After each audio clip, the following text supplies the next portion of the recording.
नमस्कार किसान साथियों, ये अपनी धान की फसल है और आज अपनी धान की फसल के बारे में विशेष जानकारी हम साझा करेंगे और अपने विचार रखेंगे या जो इस बार अपना धान के अंदर खर्चा हो रहा है या बीमारी हो रही है उसके बारे में। इस बार तो बिल्कुल धान की फसल ने हमारी कमर ही तोड़ दी है। तो सबसे पहले हम करेंगे बात जो धानों में खर्चा होता है। तो धानों में कीटनाशक का, लेबर का है, इस बार बिल्कुल कमर तोड़ के रख दी है। लेबर भी बहुत महंगी थी 5,000 पर एकड़ के हिसाब से, और कीटनाशक का तो सभी भाइयों को पता ही है कि कितने महंगे मिलते हैं। और प्योद का इस बार 2 बीमारियां और ज़्यादा हमें देखने को मिली हैं। बकानी रोग, जिसको झंडा रोग भी बोलते हैं, लंबा झंडा, उसको तो सभी लोग जानते ही हैं कि वो धानों में परेशान कर रहा है लोगों को। उसके लिए हमें अलग से कीटनाशक ख़रीदना पड़ रहा है और जिसकी कीमत भी बहुत महंगी है। जैसे कि आपको दिखाता हूँ कि अपना जो बकानी रोग का लंबा झंडे वाला है, देख सकते हो आप, ये पेड़, इस तरह के पेड़ हैं। इसके अलावा भी इस बार हमें 2 बीमारियां और देखने को मिल रही हैं जिसने कि बिल्कुल पूरे किसान समुदाय की कमर तोड़ के रख दी है। न्यूज़ में आप लोगों ने देखा भी होगा कि वहाँ पर इतने एकड़ ज़मीन जो किसानों ने अपनी बहा दी है उसको बहा दिया है। इसी प्रकार की कुछ बीमारियां हमारे साथ भी हो गई हैं। एक बीमारी तो उनके सेम ही है, एक बीमारी और हमने आज पकड़ी है, शायद हो सकता है और किसी किसान भाई के खेत के अंदर भी हो। तो हम एक एक करके बात करेंगे। सबसे पहले तो हो गया बकानी। बकानी के बाद जो दूसरा नॉर्मल ज़्यादातर लोगों के खेतों में है, जो करनाल में ज़मीनें बाई गई हैं उन सब के ऊपर, तो उसका भी आपको एक एग्जांपल दिखाते हैं। अब देखते हो ये मेरा पेड़ कितनी हाइट का है, एक सेकंड होल्ड करना। ये देख सकते हो आप, ये पेड़ मेरे हाथ का बिल्कुल कितना हाइट का है। ये मेरे बिल्कुल आपको दिखाऊं फ़ोन तिरछा करके, तो मेरी जो तागड़ी होती है, जो पैंट का ऊपर का निप्पा होता है, उसके पास में आया हुआ है बिल्कुल। और कुछ पेड़ आपको दिखाऊंगा बिल्कुल नीचे की तरफ, कितने छोटे हैं, वो मेरे पैर के गट्टे की तरफ। ये पेड़ देख सकते हो आप, ये भी धान के ही हैं, देख सकते हो आप। और ये बिल्कुल इसकी हाइट कितनी है, जो मेरा पैर है, मेरे पैर के गट्टे की। मतलब ये है फिजी वायरस का अटैक।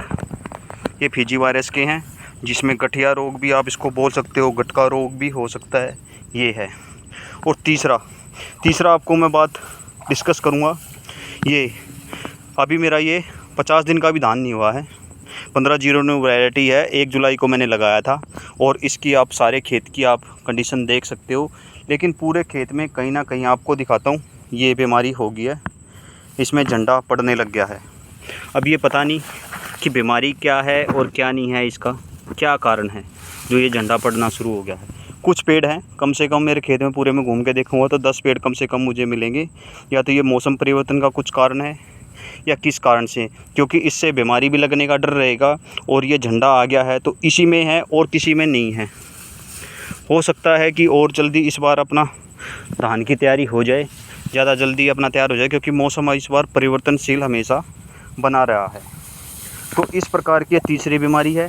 अगर इसमें कुछ परसेंट में अगर जल्दी झंडा आ जाएगा तो झंडा रोग हो गया, और आपका फिजी वायरस का छोटे धान वाला हो गया, और अगर सफ़ेद झंडा भी निकल गया तो वो भी हो जाएगा। और तीसरा ये हो गया अपना लंबे धान वाला, जो जिसमें झंडा आ गया है। तो अब देख सकते हो आप 3-4 रोग हैं जो कि किसान की कमर तोड़ने के लिए बिल्कुल इस तरह से तैयार खड़े हैं। अब बिल्कुल उसको खेती करनी छुड़वा ही देंगे।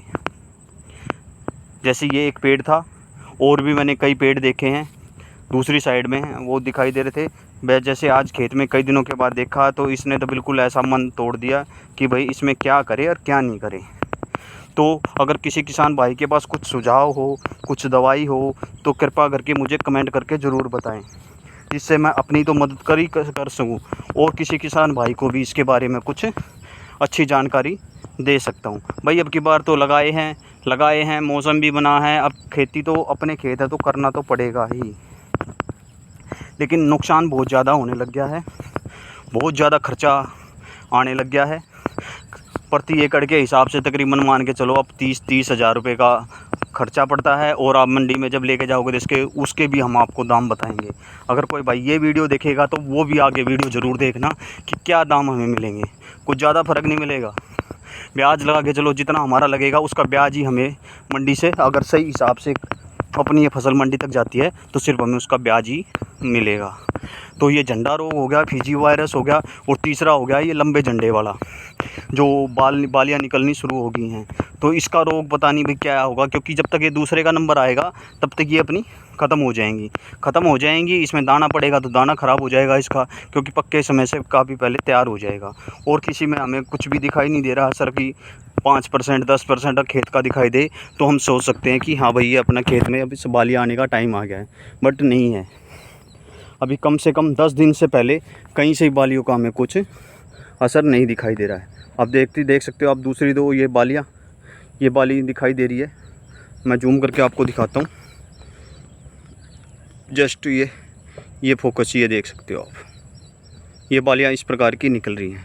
अगर यदि किसी भाई के पास इससे रिलेटेड कोई सुझाव है तो प्लीज़ करके मुझे ज़रूर बताएं, जिससे कि हम समय पर रहते अपने इस में खेत में होने वाली बीमारी का प्रकोप से इसको बचा सकें। धन्यवाद। जय जवान जय किसान।